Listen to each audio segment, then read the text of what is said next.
Which brings me to my next point. Comedians and musicians were like this. Every comic wants to be a musician. Every musician thinks they're funny. It's a very strange relationship that we have. That's always been one of my favourite observations. From scherzos composed in the early 17th century, to the roots of stand-up comedy being embedded within British music hall and vaudeville, music and comedy have historically been very close bedfellows. In modern day, the link has never been more apparent, with artists like Bill Bailey, Bo Burnham and Bill Bailey blurring the line between comedian and musician ever further. Novelty songs have been popular for well over a century and to this day remain legitimate charting contenders. It was sexy kids, my Jimmy Savile do what he did. Well, perhaps not that one. But I want to look past these today and discuss a more niche area of musical comedy I personally adore. You've probably seen the initial audition rounds of vapid talent shows and had a chuckle at some hapless, tone-deaf tit butchering Bohemian Rhapsody or the like. Mild schadenfreude aside, there's the more obvious humour of it sounding, well, just wrong and completely different to our preconceived expectations.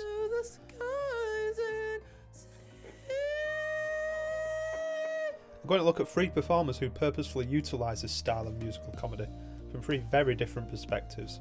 I hope you enjoy.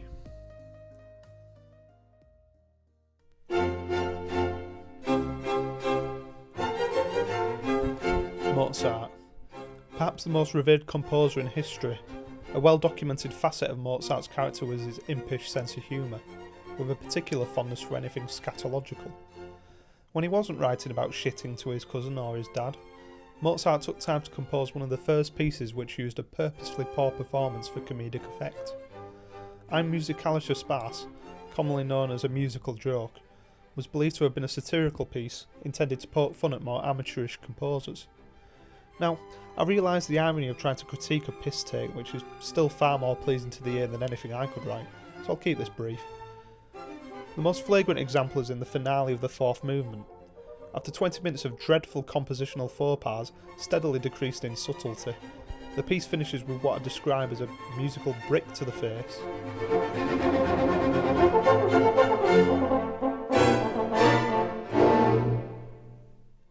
While the average grade 5 failing troglodyte won't pick up on all the comedic elements of the piece, I find its sheer awkwardness pretty funny to listen to, and believe it neatly showcases this kind of humour from the musician's perspective.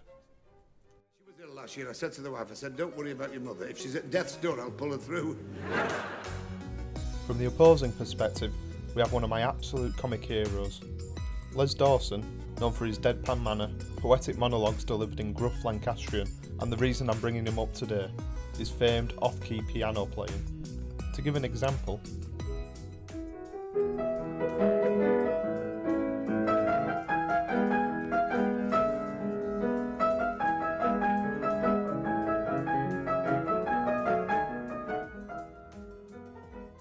there are a few clear differences in the way Dawson entertained as opposed to Mozart.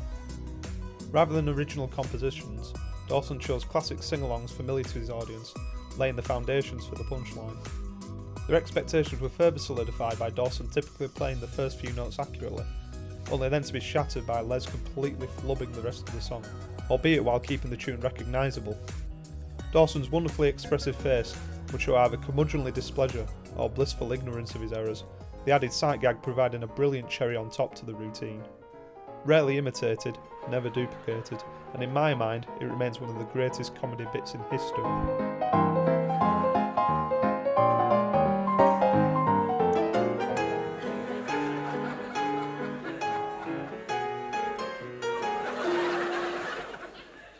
Yes, ladies and gentlemen. Where would we be without good music? Here.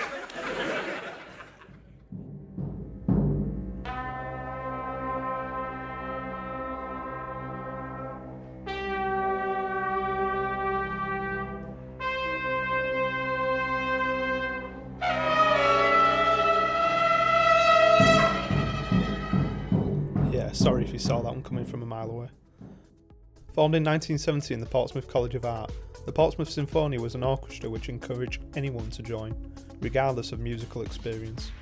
Originally an avant-garde performance art project founded by English composer Gavin Bryars, The orchestra soon attracted widespread interest and notable members such as composer Michael Nyman and Brian Eno. Both played unfamiliar instruments to bed in with the rest of the orchestra, although this wasn't a stipulation of joining.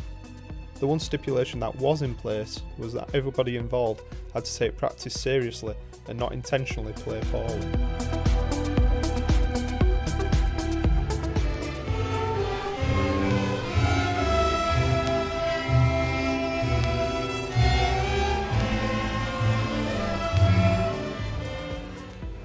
The Portsmouth Sinfonia was never solely intended as a comedy act, so why does it hold such comedic value? Well, I believe it's a combination of the previous 2 points. The sincerity of the Portsmouth Sinfonia and their commitment to learning the music to the best of their ability ensured that audience expectations were always challenged and never became a stale novelty act. However, the orchestra suffered the opposing fate, with the band eventually becoming too competent with their unfamiliar instruments, ceasing performing in 1979. To succeed in this form of comedy in the long term, one must either be an exceptional musician with a sense of humour, or an extremely funny individual with a talent for music. Otherwise, any laughs to be had will sadly be short-lived. Anyway, there ends my half-baked comedy musings. I really just wanted to wax lyrical about Les Dawson and the Portsmouth Sinfonia for about 10 minutes, which I hope at least that came across. I'd love to see more instances of this kind of musical comedy in present day, although the large barrier to entry makes this an admittedly difficult request. However, I'd like to mention 2 YouTube channels which I think fall into this category: Shittyflute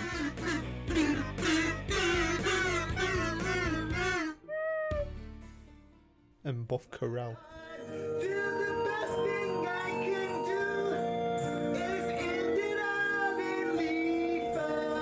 Leave a comment if you know any more, I'd massively appreciate it. Thanks for watching, and more pseudo-intellectual wankery to follow.